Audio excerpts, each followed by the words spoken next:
Hello everyone, this is meme_master here, also known as the channel, and we're gonna get started here with Tinker's Construct. I've already gone ahead and skipped most of the boring Minecraft start stuff like punch trees and raid villages. What you just saw me do there was craft grout, which is done by placing clay, gravel, and sand in a shape. I think it's shapeless. I'm gonna just check real quick though.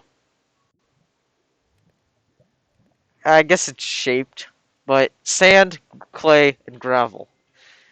And you smelt that in a furnace to get seared brick, which you need for basically everything in the smeltery, which is going to be your early game ore processing. Which we're going to be doing here because we need something. We need a thing.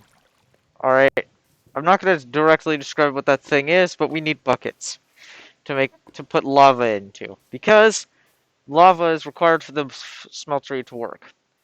Now, while I would have gone with the Ender IO processing, it takes a lot more iron than I'm willing to put up, and I also have to have dug down to bedrock already, which I'd rather not. So we're gonna be we're gonna be working on a smeltery here. Plus, it will allow us to get tools to get to that goal, preferably obsidian tools. While they aren't the greatest, they'll work for what our purposes are, which is basically going to be get to the nether to get cobalt. Because cobalt is a pretty decent tool, in my opinion. You don't have to care about opinion. You just have to accept it for this series. Anyway, we're gonna get started here with a smeltery controller, crafted like a chest with brick. Then placing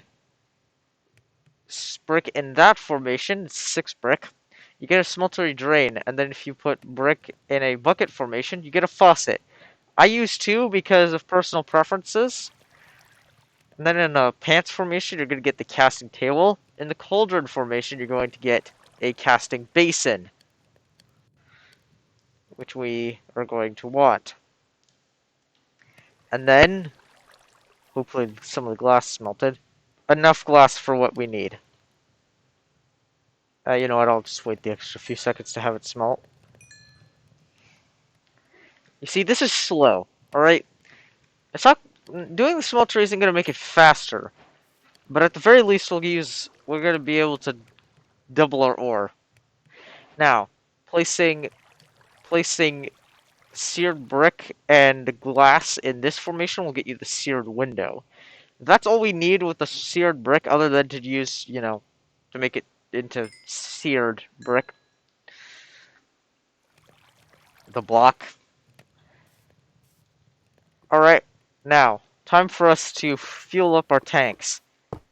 Now, I'm going to show you something that's kind of cool with the smeltery windows here, which applies to all of the Tinker's Construct tanks. And also all the Ender IO ones, but the Ender IO have an added functionality that I'll show you in the Ender IO video. Which is, hey, look at that. We have full seared window, we have full seared window tanks, full of lava. Now, the reason why I prefer to have 2 faucets is so that I could get the basin and the table at the same time. And the reason why I put these at the corner is because then I only have to make 1 smeltery drain, because they're kind of expensive. It's 6 seared brick. I prefer not to pay that much. Now, let's see if our furnaces have finished up smelting some more. Yeah, they have. Excellent.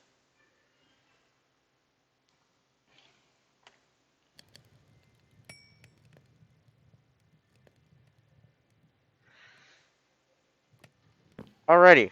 Now, we have our smeltery complete. Now we're going to need something called aluminum brass, which I don't exactly remember the recipe for it, so we're gonna find out ourselves. Oh, it's just copper and aluminum. Alright, that's workable. Just gonna go get 3 bauxite ore and 1 copper. That will give us, I think that's 2 ingots of aluminum brass, which should probably do the trick. Here's some bauxite right here. Just gonna use the vein miner, which I have installed in this pack, and highly recommend. It makes mining a lot easier, because then you're not constantly trying to find out where the next thing is. It's also kind of good for clearing out large patches of gravel, which is also useful. However, the use for that one is arguable. Ah, here's some copper right here. We're gonna take all of it, but we're only gonna smelt up 1 for the uses of aluminum brass. I feel like the name is a bit misleading, considering that the aluminum brass recipe is quite literally copper and aluminum. So therefore, I'm only putting 1 of the components in there. But then again, I think brass is a craftable recipe in this pack, so I mean, from that standpoint, makes sense. It's also probably meant for cheapos who can't afford to have gold yet, which is fair, because I stand in that category. But yeah, that's our smeltery done. We'll cast up some ingots in the next episode, and we'll work on getting obsidian tools. However, overnight, I'm going to get the aluminum brass and get our casts. Well, get it ready for casting. Anyways, that'll be it. I'll see you guys next time. Peace.